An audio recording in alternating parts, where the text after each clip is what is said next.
The year was 1914. The world plunged into the chaos of World War I. India, under British rule, found itself drawn into the conflict. Indian soldiers fought bravely on behalf of the British Empire, their sacrifices fueling a hope for greater autonomy back home. Yet within India, a different battle was brewing.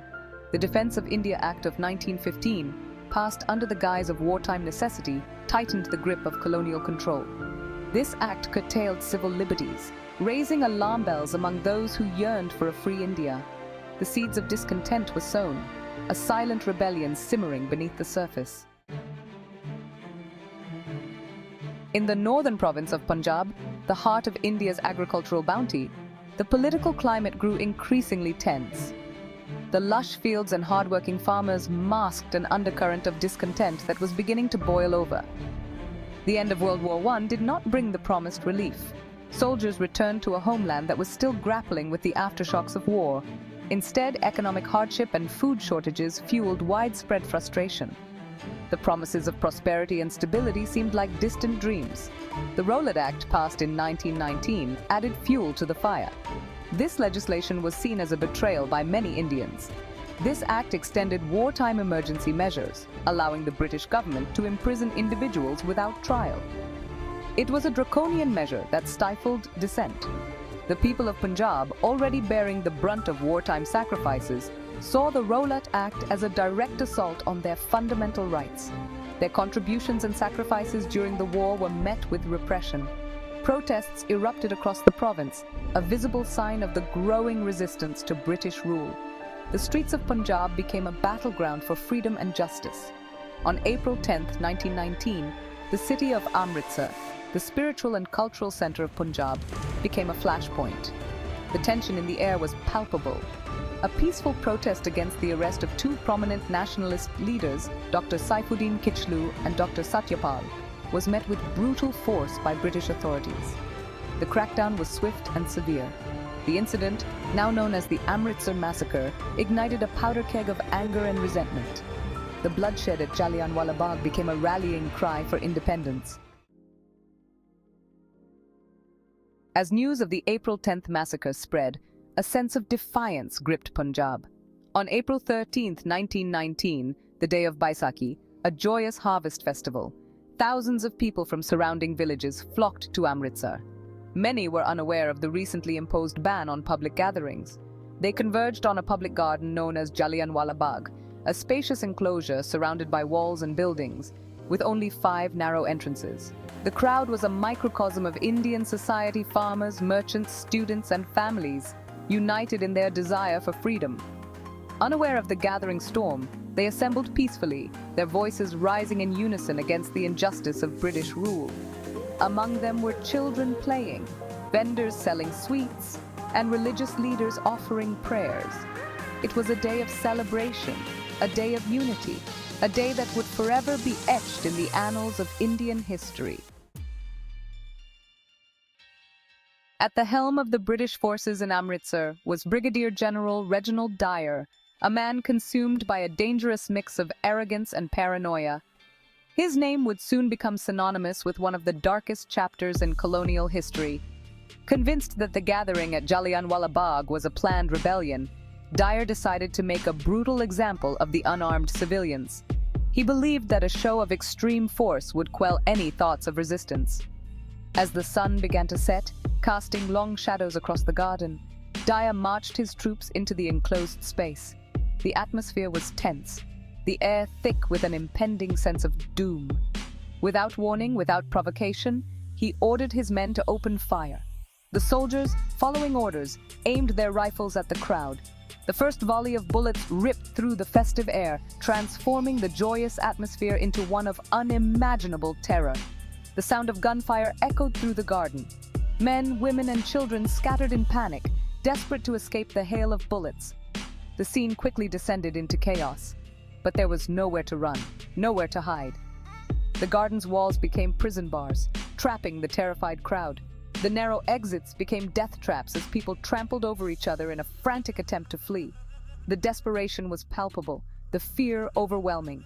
The firing continued relentlessly for 10 agonizing minutes, the air thick with the smell of gunpowder and the screams of the dying. The aftermath was a scene of utter devastation, a haunting reminder of the brutality inflicted that day. Section 5. Counting the cost, lives lost, trust shattered. When the smoke cleared and the echoes of gunfire faded, the true horror of Dyer's actions became chillingly clear. The ground of Jallianwala Bagh was littered with bodies, a gruesome testament to the indiscriminate brutality unleashed upon innocent people. The official British death toll was a shocking 379, a figure widely disputed by Indian investigators who placed the number closer to 1,000.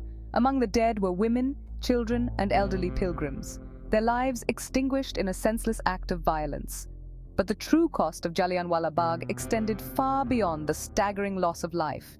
The massacre shattered any remaining illusions of British benevolence, exposing the brutal reality of colonial rule. The trust between the rulers and the ruled, already strained, was irrevocably broken. Section 6. The world reacts. Outrage and inaction.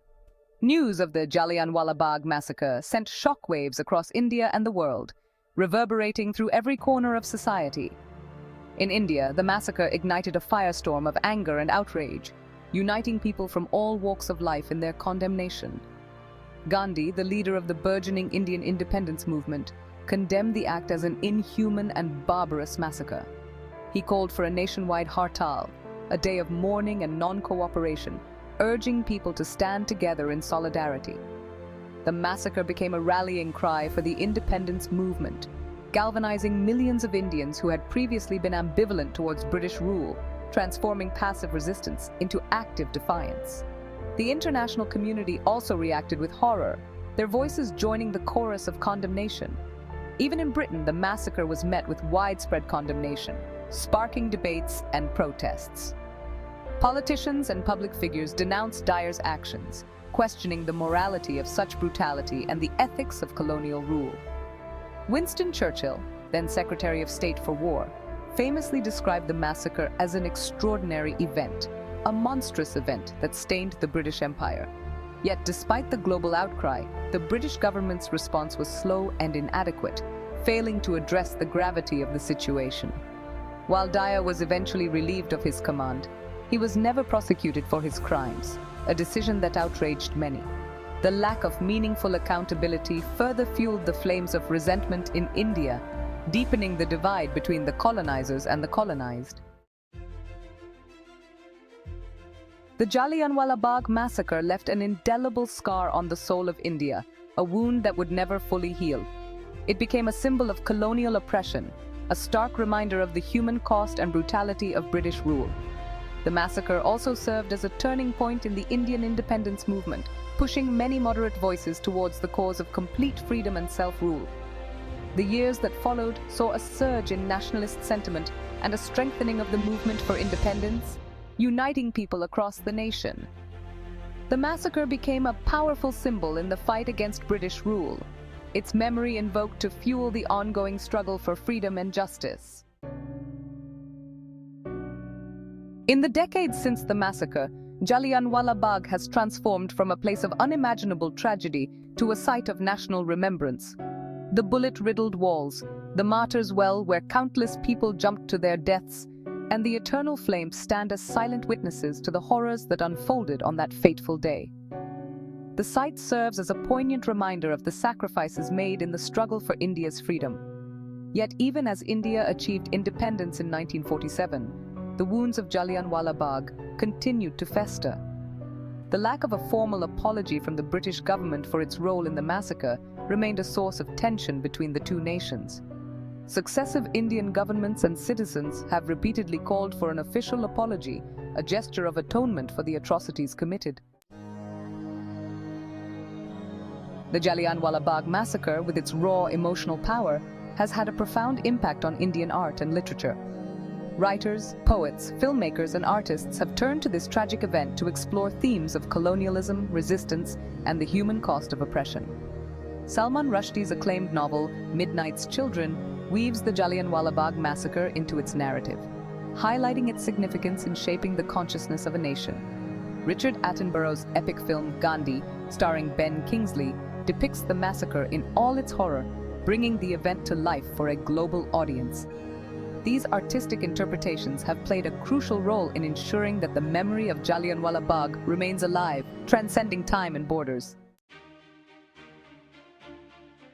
The Jallianwala Bagh Massacre, while a dark chapter in Indian history, ultimately served as a turning point in the fight for independence. The unified outrage, the strengthened resolve, and the unwavering demand for justice that emerged from the ashes of this tragedy laid the groundwork for India's eventual freedom. Today, as India thrives as the world's largest democracy, the memory of Jallianwala Bagh serves as a reminder of the sacrifices made in the pursuit of freedom. It is a testament to the indomitable spirit of a nation that refused to be silenced, a nation that rose from the depths of tragedy to claim its rightful place on the world stage. The echoes of Jallianwala Bagh continue to resonate, urging us to never forget the human cost of oppression and to remain vigilant in safeguarding the values of justice and liberty.